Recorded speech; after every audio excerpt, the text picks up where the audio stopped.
नमस्कार दोस्तों। कहने को तो बॉलीवुड हॉलीवुड में बहुत सारी थ्रिलर मूवीज बनी हैं, लेकिन ऐसी मूवीज को क्षेत्रीय सिनेमा की कई फिल्मों ने बराबर की टक्कर दी है। ऐसी ही फिल्म है मलयालम सिनेमा की फिल्म दृश्यम और उसकी सीक्वल बनी दृश्यम 2, जिसे डायरेक्ट किया है जीतू जोसेफ ने। यदि आपने दृश्यम नहीं देखी है तो आपको उसकी समरी बता देते हैं। अजय देवगन की मूवी दृश्यम इसी मलयालम मूवी की रीमेक है। इस फिल्म में दिखाया गया है कि एक केबल ऑपरेटर चलाने वाला एक कॉमन सा आदमी खुद को और अपनी फैमिली को पुलिस से किस तरह से बचाता है, क्योंकि उसने उस समय के आईजी लेडी के बेटे वरुण को मारकर उसकी लाश को थाने में दफना दिया था, जो कि उस समय अंडर कंस्ट्रक्शन था। पुलिस सभी फैक्ट्स को देखते हुए यह अनुमान लगा लेती है कि उसके और उसके परिवार ने ही उस लड़के की हत्या की है, क्योंकि 3 अगस्त 2013 को वो लड़का जॉर्ज कुटी के घर आया था। लेकिन किसी एविडेंस के ना मिलने के कारण पुलिस उन्हें गिरफ्तार नहीं कर पाती है। केरल पुलिस उस केस की इन्वेस्टिगेशन पूरी नहीं कर पाती। हाई कोर्ट उस परिवार को रिलीफ दे देती है। यही दृश्यम 1 की कहानी खत्म हो जाती है। दृश्यम 2 की कहानी शुरू होती है अंधेरी डरावनी रात से, जहां एक शख्स पुलिस से बचकर भागता दिखाया जाता है।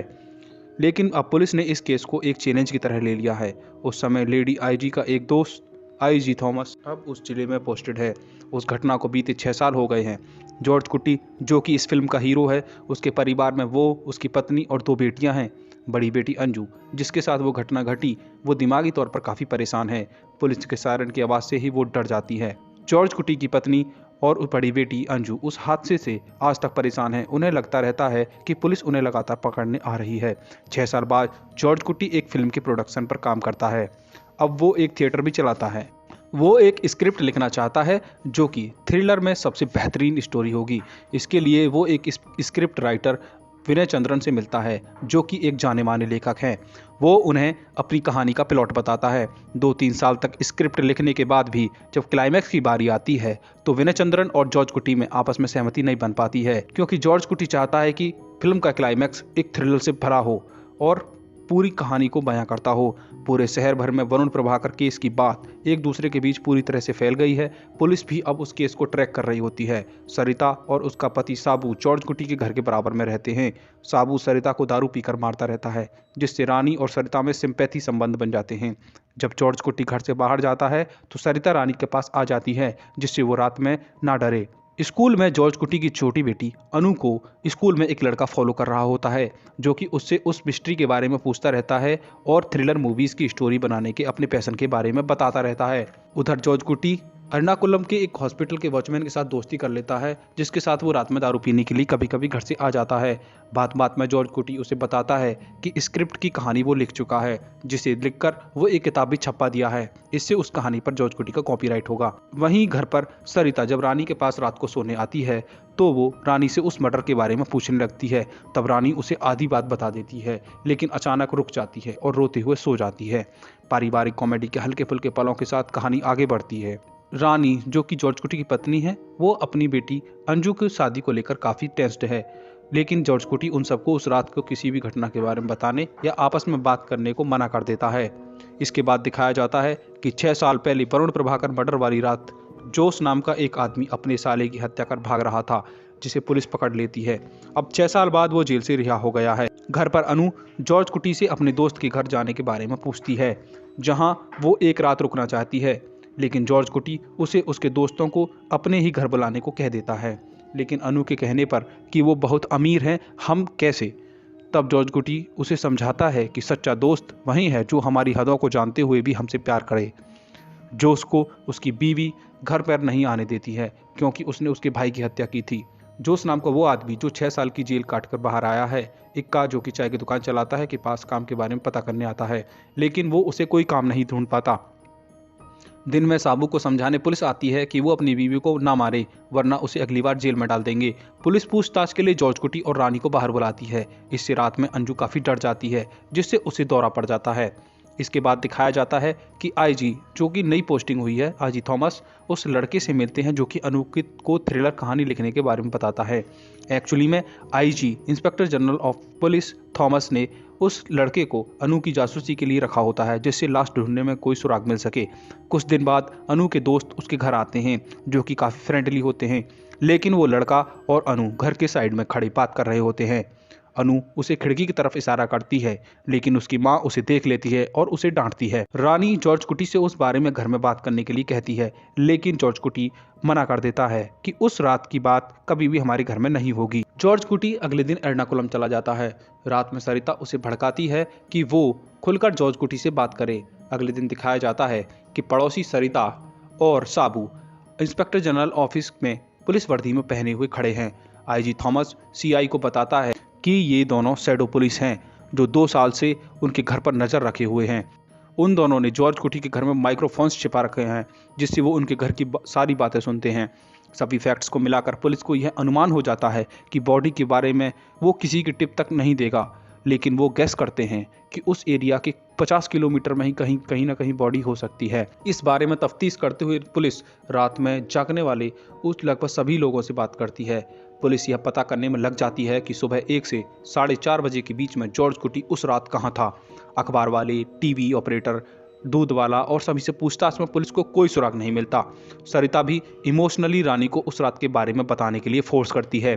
टिप पाकर चर्च की सेमेट्री में पुलिस जांच के लिए जाती है कि शायद उसने बॉडी को उसमें जलाया हो। सरिता आकर जानबूझकर रानी को इस बारे में बताती है ताकि वो जॉर्ज कुटी से इसकी सच्चाई उगलवा सके। घर आने पर जॉर्ज कुटी को उस बात की सच्चाई बताने के लिए फोर्स करती है।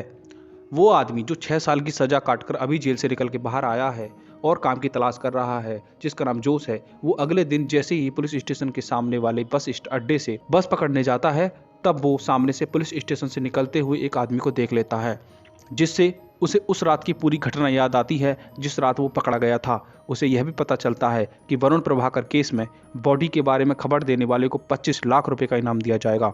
जोस पुलिस के पास चला जाता है। पैसे लेकर उन्हें यह बता देता है कि जॉर्ज कुटी ने उस रात वो लाश पुलिस स्टेशन में छिपाई है। यह सुनकर डीजीपी से डिस्कस कर आईजी पुलिस स्टेशन के फ्लोर को तोड़वाकर लाश के स्केलेटन को ढूंढने में लग जाते हैं, लेकिन ये सभी कॉन्फिडेंशियल रखा जाता है। यहाँ पता चलता है कि जॉर्ज कुटी ने पुलिस स्टेशन के सामने वाले केबल में सीसीटीवी लगा रखा है, जिससे पुलिस स्टेशन के बाहर होने वाली चहल पहल के बारे में उसे पता चलता रहता है। पुलिस को स्टेशन में दफनाई गई लाश मिल जाती है जो कि जॉर्ज कुटी ने गाड़ी थी। सारे शहर में खबर आग की तरह फैल जाती है। जॉर्ज कुटी यह सुनकर घबरा जाता है। तभी वहां आकर एक लड़का उसे बताता है कि लाश पुलिस स्टेशन में छिपाई गई है। जॉर्ज कुटी वहीं बोलकर घर से बाहर जाता है, जो कि उसने पहले बोला था, डरो मत, तुम तीनों को कुछ नहीं होगा, अंदर जाओ और जब तक मैं वापस ना आऊं दरवाजा मत खोलना। सारे न्यूज़ चैनल इस न्यूज़ को कवर करते हैं क्योंकि 6 साल से मिस्ट्री बने केस में इतनी बड़ी लीड हाथ लगी थी। कोर्ट में बहस के दौरान प्रोसिक्यूटर 1 दिन की इंटरोगेशन के लिए पूरे परिवार की कस्टडी ले लेते हैं। अगले दिन उन सबको पुलिस स्टेशन बुलाया जाता है और इंटरोगेशन की जाती है। वरुण प्रभाकर की मां एक्स आईजी जॉर्ज कुटी को थप्पड़ मारकर उस रात के बारे में फिर से पूछती है। वो उसकी बड़ी बेटी अंजू को मेंटल टॉर्चर करती है, जिससे उसे दौरा पड़ जाता है और वो गिर जाती है। जॉर्ज कुटी ये सब देखकर बहुत ज़्यादा परेशान हो जाता है। इसके बाद वो आईजी के सामने मर्डर का कन्फेस कर लेता है, बशर्ते उसकी फैमिली को इससे अलग रखा जाए। कन्फेस में वो बताता है कि 2 अगस्त को रानी और बच्ची रानी के घर गए हुए थे और जब मैं केबल टीवी ऑफिस से घर वापस आया था तो वहां मैंने उस लड़की को छिपा हुआ देखा। मुझे लगा कोई चोर है, इस वजह से आवेश में आकर मैंने लोहे की रॉड उठाई और उसके सर पर मार दी, जिससे वो मर गया। आईजी थॉमस यह सब सुनकर बाहर चला जाता है और गीता से बताता है और उसकी यह बात मानने को तैयार हो जाता है कि केस में नाम केवल जॉर्ज कुटी का ही लिखा जाए, उसके परिवार को इस सबसे बाहर रखा जाए, लेकिन बस कुछ ही समय के लिए। उसके बाद चार्जशीट दाखिल करने से पहले ही सबूत इकट्ठा करके हम सबका नाम लिखवा देंगे। पुलिस तफ्तीश के बाद उन सबको छोड़ देती है। अगले दिन जॉर्ज कुटी को गिरफ्तार कर लिया जाता है। गिरफ्तारी की न्यूज भी सनसनी की तरह फैल जाती है। टीवी पर उसका फोटो देखकर वहीं स्क्रिप्ट राइटर विनय चंद्रन आईजी से मिलने आते हैं। कोर्ट हियरिंग का समय होता है। कोर्ट के पास में गेस्ट हाउस में आईजी और वरुण प्रभाकर के पेरेंट्स बैठे होते हैं। विनय चंद्रन काफ़ी सहमे हुए होते हैं। वो उस स्क्रिप्ट की बात उन्हें बताते हैं। स्क्रिप्ट के फर्स्ट हाफ की कहानी जो खुद जॉर्ज कुटी ने लिखी थी, जो इस प्रकार वो सुनाते हैं। यहाँ से कहानी एक अद्भुत मोड़ लेती है। विनय चंद्र नाम का वह आदमी जिसके पास जॉर्ज कुटी स्क्रिप्ट की राइटर लिखवाने गया था, वो उस स्क्रिप्ट की बात आकर आईजी को बताते हैं कि वो स्क्रिप्ट तो जॉर्ज कुटी ने खुद ही लिख दी थी। स्क्रिप्ट के पहले हाफ की कहानी इस प्रकार उसने लिखी हुई है कि कृष्ण कुमार नाम का एक बिजनेसमैन होता है। उसका बेटा एक एमएलए के बेटे को मार देता है जो कि उससे लड़ने उसके ही घर पे आया था। कृष्ण कुमार उस पार्टी ऑफिस के नीचे दफना देता है जो कि उस रात अंडर कंस्ट्रक्शन होता है। सभी लोग इस कहानी को अच्छे से रिलेट कर पा रहे थे, तब विनय चंद्रन बताते हैं कि सेकंड हाफ में स्टोरी आगे बढ़ती है और पुलिस उस लड़के की लाश को ढूंढ लेती है। यह सुनकर वहां बैठे तीनों लोगों की सांसें थम जाती हैं कि क्लाइमैक्स के समय क्या होगा। यदि उसने ये सब पहले ही प्रेडिक्ट कर लिया था तो। इसी कहानी के बीच में आईजी थॉमस के पास सीआई फिलिप के, जो कि कोर्ट में हियरिंग के में प्रेजेंट था, उसका फ़ोन आता है, जो उसे फ़ोन पर बताता है कि कोर्ट में एक प्रॉब्लम हो गई है। यहाँ से फिल्म में कई क्लाइमैक्स देखने को मिलते हैं। सबसे पहला क्लाइमैक्स है एक्चुअली कस्टोडियल कन्फेक्शन कोर्ट में एडमिसेबल नहीं होता है, क्योंकि जॉर्ज कुटी ने केवल आईजी के सामने अपनी क्राइम को कन्फेस किया था, जो कि बाद में कोर्ट के सामने जबरदस्ती बयान दिलवाने की बात कहकर उसे काट देता है। और दूसरा क्लाइमैक्स आता है जब जॉर्ज कुटी की लॉयर यानी डिफेंस काउंसिल उसी बुक को कोर्ट में प्रेजेंट करती है जिसका कॉपीराइट जॉर्ज कुटी के पास था, और वो कोर्ट को बताती है कि यह कहानी उसी की लिखी हुई है, जिसका इस्तेमाल कर पुलिस उसी को फंसाने की कोशिश कर रही है। ये न्यूज जैसे ही फिलिप आईजी थॉमस को बताता है, वहां बैठे सभी लोगों के पैर से जमीन खिसक जाती है। तब स्क्रिप्ट राइटर विनय चंद्रन उसे बताते हैं, it's just a beginning. Final climax अभी आने वाला था, जो कि किसी ने भी एक्सपेक्ट नहीं किया था।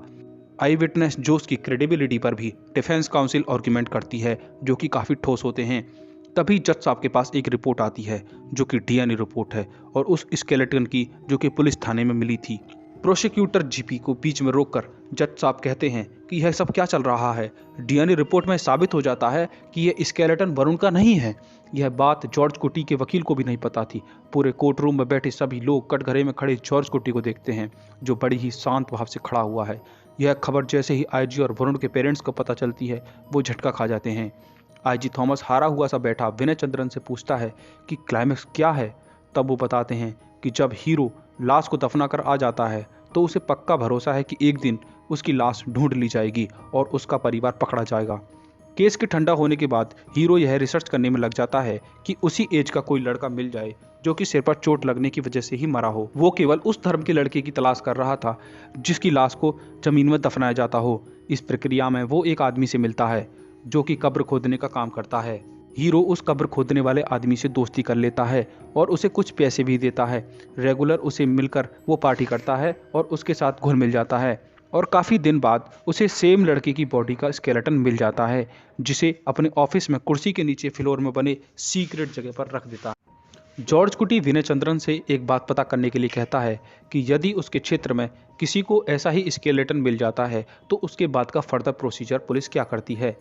स्क्रिप्ट राइटर विनय चंद्रन अपनी जानकारी से पता करके उसे यह बताता है, यदि हमारे क्षेत्र में ऐसा कोई भी स्केलेटन मिलता है तो उसे सबसे पहले फोरेंसिक जांच के लिए कोट्टायाम मेडिकल कॉलेज में भेजा जाएगा। उसका यह रूल है कि फोरेंसिक जांच केवल दिन में ही होगी। फोरेंसिक जांच में उसकी एज, जेंडर और कॉज का पता करते हैं। उसके बाद डीएनए टेस्टिंग के लिए उसे त्रिवेंद्रम भेजा जाएगा। जॉर्ज कुटी प्रोसीजर समझ जाता है। इसके बाद ही वो कोट्टायाम मेडिकल कॉलेज के वॉचमैन राजन से दोस्ती कर लेता है, जिससे वो जब चाहे मेडिकल कॉलेज में जा सके। स्केलेटन को मिलने के बाद से ही जॉर्ज कुटी कोट्टायाम मेडिकल कॉलेज में पहुंच जाता है। रात में पुलिस वाले आकर स्केलेटन को हॉस्पिटल में लेकर आते हैं। रात को मौके का फ़ायदा उठाकर जॉर्ज कुटी स्केलेटन को बदल देता है और वरुण के स्केलेटन को ले जाकर तेजाब डालकर गला देता है और जलाकर उसकी अस्थियों को एक कलश में रखकर वरुण के माता पिता को एक पंडित के माध्यम से पहुंचवा देता है, जिससे वो उसका अंतिम संस्कार करवा सकें। उधर जज सबूत ना होने की स्थिति में जॉर्ज कुटी को बरी कर देते हैं। आईजी थॉमस को जज साहब अपने केबिन में बुलाते हैं और पूछते हैं यह सब कैसे हुआ। तब आईजी थॉमस फ्रस्ट्रेट होकर बताता है कि हम पिछले 2 साल से इस केस को री-इन्वेस्टिगेट करते रहे हैं, लेकिन सिस्टमिक सपोर्ट नहीं मिला। ये आदमी क्लासिक क्रिमिनल है और अभी तक बाहर है। जज साहब तब कहते हैं, ये कोई साधारण आदमी नहीं है। हर कोई जानता है कि सच क्या है, लेकिन इसे प्रूव नहीं कर सकते। Unsolved cases are not new in our system. जब जॉर्ज कुटी कोर्ट से बाहर आ रहा होता है, तब उसकी नज़र वरुण के पेरेंट्स के सामने झुकी हुई रहती हैं। विनय चंद्रन उसे देखकर पुरानी बात याद करता है, जब जॉर्ज कुटी ने उसे कहा था कि जो चाहे जस्टिफिकेशन दिए जाएं, लेकिन उसकी नज़रें कभी भी उन पेरेंट्स के आगे ऊंचा नहीं देख पाएंगी। अंत में जब वरुण का अंतिम संस्कार उसके पिता द्वारा किया जाता है, तब आईजी थॉमस उसे आकर गीता को समझाता है कि हमें हार मान लेनी चाहिए। उस आदमी ने अपने परिवार को बचा लेने की कसम खाई हुई है, जिसे लेकर वो दिन रात इसी पर सोचता रहता है। It's like a case that is closed but it's never closed. वो हमें ऑब्जर्व कर रहा है। वो रेसिस्ट करने के लिए अगली चाल की तैयारी कर रहा होगा। एक तरह से कहा जाए तो क्या यह उसके लिए सजा नहीं है कि वो हर समय इस डर में रहे कि कब पुलिस आकर उसे पकड़ ले जाएगी और उसके परिवार वालों को तंग कर। दृश्यम फिल्म की सीक्वल इस फिल्म को IMDb ने 8.6 की रेटिंग दी है। एक थ्रिलर फिल्म होने के नाते फर्स्ट हाफ में फिल्म की कहानी थोड़ी धीमे धीमे चलती है। पहले आधे घंटे में परिवार के पिछले 6 साल की जर्नी को दिखाया जाता है, जिससे देरी और हल्की शुरुआत होने से मन उबाऊ सा होता है। लेकिन कुछ ही समय बाद फिल्म का थ्रिल एलिमेंट आपको हिलने नहीं देता। क्लाइमैक्स आते आते शुरुआत भी जस्टिफाई हो जाती है। फिल्म की सबसे बड़ी खासियत यह है कि बिना कहानी का लैंडस्केप चेंज किए हुए सीक्वल को बड़े ही शानदार तरीके से पेश किया गया है। जॉर्ज क्लूनी के किरदार में साहस, सब्र और समझदारी का परफेक्ट संतुलन मोहनलाल सरी का एक्टर ही दिखाया जा सकता है, जिसे एक्टिंग का स्कूल कहा जाता है। फिल्म का सस्पेंस म्यूजिक इतना शानदार है कि वो मूवी में नई जान डाल देता है और दर्शकों को तनकर बैठने पर मजबूर कर देता है, और इस तरह फिल्म पूरी तरह लॉजिकल बेस्ड हो जाती है। Thank you for watching movies Mantra.